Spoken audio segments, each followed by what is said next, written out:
gentlemen, today I come to you with a lightweight, British-built, mid-engined, rear-wheel drive, bright red monster. Did you think I was talking about you? And today we have a McLaren 570 V8 SSG. This is a top-end supercar with insane amounts of power and sex appeal. Let me know if you were going to get one of these, what colour would it be? Nestled in the middle of the car here is the party piece. It's a twin turbocharged V8 engine producing how many horsepower, right? McLaren 570. How many horsepower would a 570 produce? That's right, 562.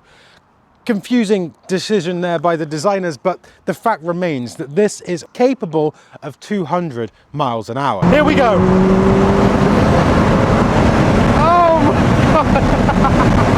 This is not just decoration. This is an air channel, a vent leading air in to cool that big V8. You have deflectors here. Moving around the front, you can see more air channels here, here, here. The whole underneath of this car is like one big diffuser. The sculpting on these wing mirrors, it helps deflect air away from the back of the car. This back end is truly wonderful. A carbon fiber spoiler. Looking down through these vents, you can just get a glimpse of the magic that goes on down there. That big rear diffuser to get all of that air that's been channeled the whole way under the car out. And that's why we also have a hole here in the back. The design on this is so interesting. This here looks like where the brake light would be, but it's just another vent. And the light itself actually wraps around in this gorgeous LED curve. And with the roof down, it has this cowled look, almost a bit like Batman's ears. Batman's ears. It has what McLaren calls dihedral doors, which to everybody else just means they go up and down like a butterfly. Oh my God. Oh. That is one of the most difficult cars to get in. Sat here, I feel like I'm a fighter pilot. The steering wheel flanked by two paddles. This controls the SSG gearbox. Now that does sound like an acronym for some kind of secret police force, but in fact it means seamless shift gearbox. Seamless it is. Big speakers facing you, nice neatly organized buttons in a carbon fiber center console. Here is the infotainment system. This can be laggy and confusing, but does it really matter? So we are now out for a drive in the 570S. The great thing about a car like this is even when you're in traffic, you feel like truly special. I'm so unbelievably comfy, even though I feel like I'm practically led on the tarmac. It's so low down. Oh! Oh my God! Oh my God! Oh, it's just incredible. That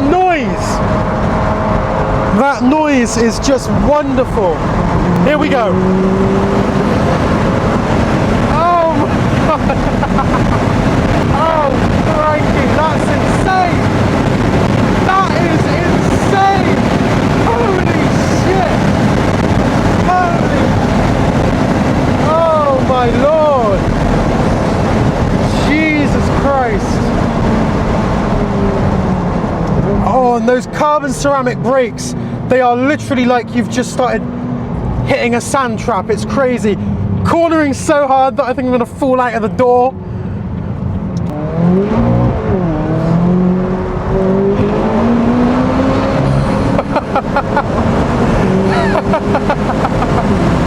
Oh my Lord.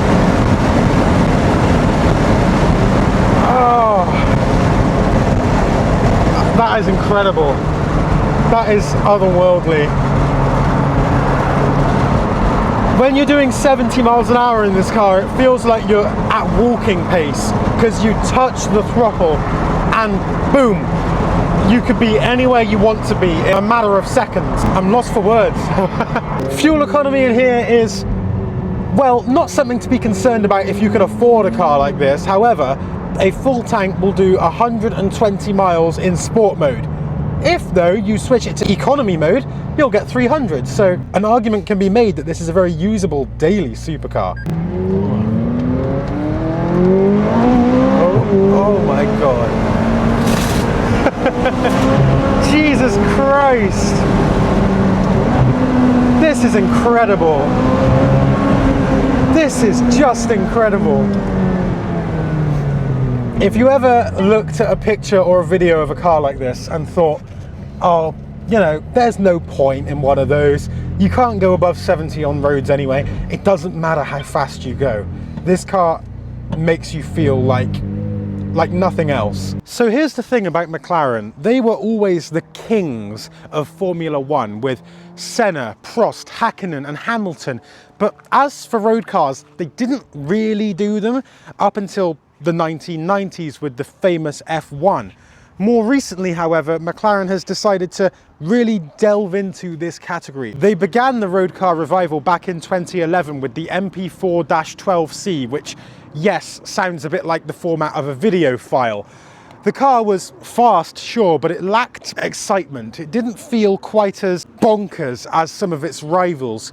McLaren clearly knew this, because since then they have upped and upped and upped the flashiness of their cars until we arrive at this. Oh, that's so cool. Yeah.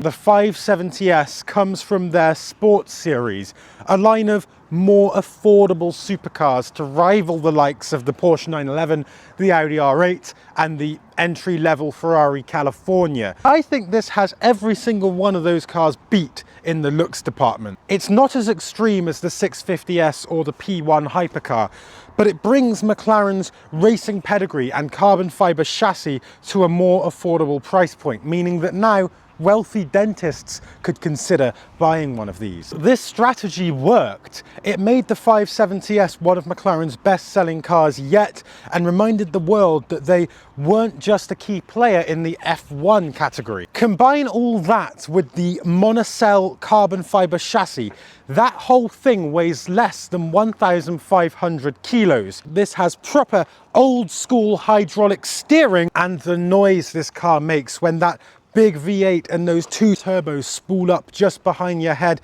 it is incredible. And in this, the Spider version, nothing better. There is a little bit of turbo lag, but it's like you've been strapped to the side of a rocket. And when you decide that you want to come to a stop, the brakes are carbon ceramic. So it's like you've hit a wall over and over and over again. No matter how much you use them, there's no fade.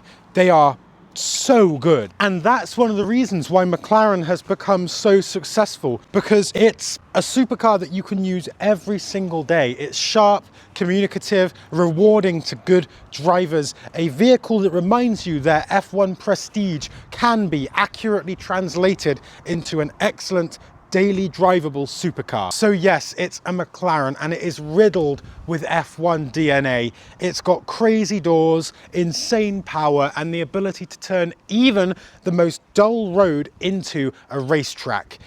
And that's more than enough for me. Thank you to Lee Kemp for being best friend of the channel, and I will see you next time. This is I forgot what it's called. Hang on. Dihedral doors, which to the normal person, where is the button? Where is it?